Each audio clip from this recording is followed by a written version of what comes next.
Praise the Lord. The best wishes to you and your family members in the name of God. దేవుని నామమునకు మహిమ కలుగును గాక. దేవుని నామం పేరిట మీకును మీ కుటుంబ సభ్యులందరికీ శుభాభివందనములు. ఈరోజు దేవుని వాగ్దానము. Today God's promise. త్రాగుబోతులను తిండిబోతులను దరిద్రులగుదురు. సామెతలు గ్రంథము 23వ అధ్యాయం 21వ వచనం. Drunkards and gluttons will become poor. The book of Proverbs chapter 23 verses 21.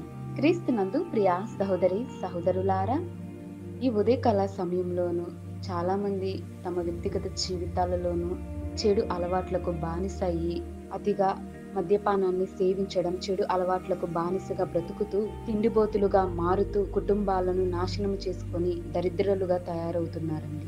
త్రాగుబోతులుగా ఉన్న వారి జీవితాలలోనూ కుటుంబంలోనూ శాంతి సమాధానము ఉండదండి. ఎప్పుడు చూసినా ఏదో ఒక సమస్య, ఏదో ఒక గొడవ, ఏదో ఒక కారణము చేత కుటుంబంలోనూ ఆర్థిక ఇబ్బందులు, అనారోగ్య పరిస్థితులు ఎదురవుతాయండి. దరిద్రంగా మారుతుంది కుటుంబం.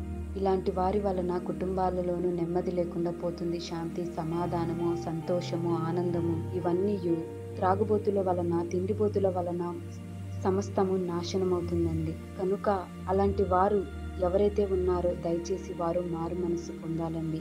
దేవుని యొక్క లేఖన భాగం మనతో సెలవిస్తుంది. త్రాగుబోతులను తిండిబోతులను దరిద్రులుగా అవుతారని దేవుని యొక్క వాక్య భాగం స్పష్టంగా సెలవిస్తోంది.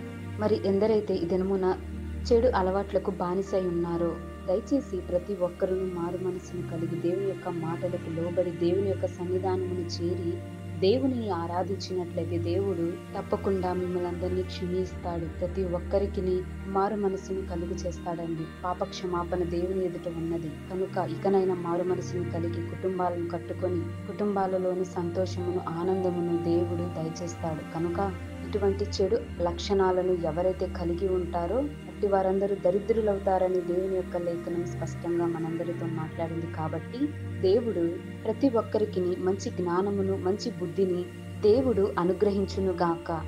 ప్రార్థన. ప్రేమ కలిగిన తండ్రి, దయగల తండ్రి, ప్రభువా ఈ ఉదయకాల సమయంలో మాతో వాగ్దానం ద్వారా మాట్లాడారు.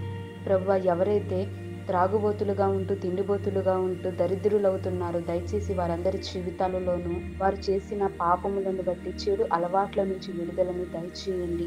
ప్రతి ఒక్కరికి పాప క్షమాపణను దయచేయండి తండ్రి. ప్రభువా మారు మనసుని దయచేయండి. కుటుంబము చల్లా చెదరైపోతుంది దేవా, దయచేసి కుటుంబాలను కట్టుకునేలా సహాయము దయచేసి ఆ కృపను వారందరికీ దయచేయండి. వాక్యం వింటున్న ప్రతి ఒక్క బిడ్డను దర్శించమని, నీ యందు భయభక్తులు కలిగి జీవించే కృపను ఈ వాక్యం వింటున్న ప్రతి ఒక్కరి మానవుని యొక్క వ్యక్తిగత జీవితాలలోనూ ఆశ్చర్యకరమైన మేలులతో నింపమని, మంచి జ్ఞానమును మంచి బుద్ధిని దయచేయమని యేసు నామమున ప్రార్థిస్తున్నాను తండ్రి. ఆమేన్.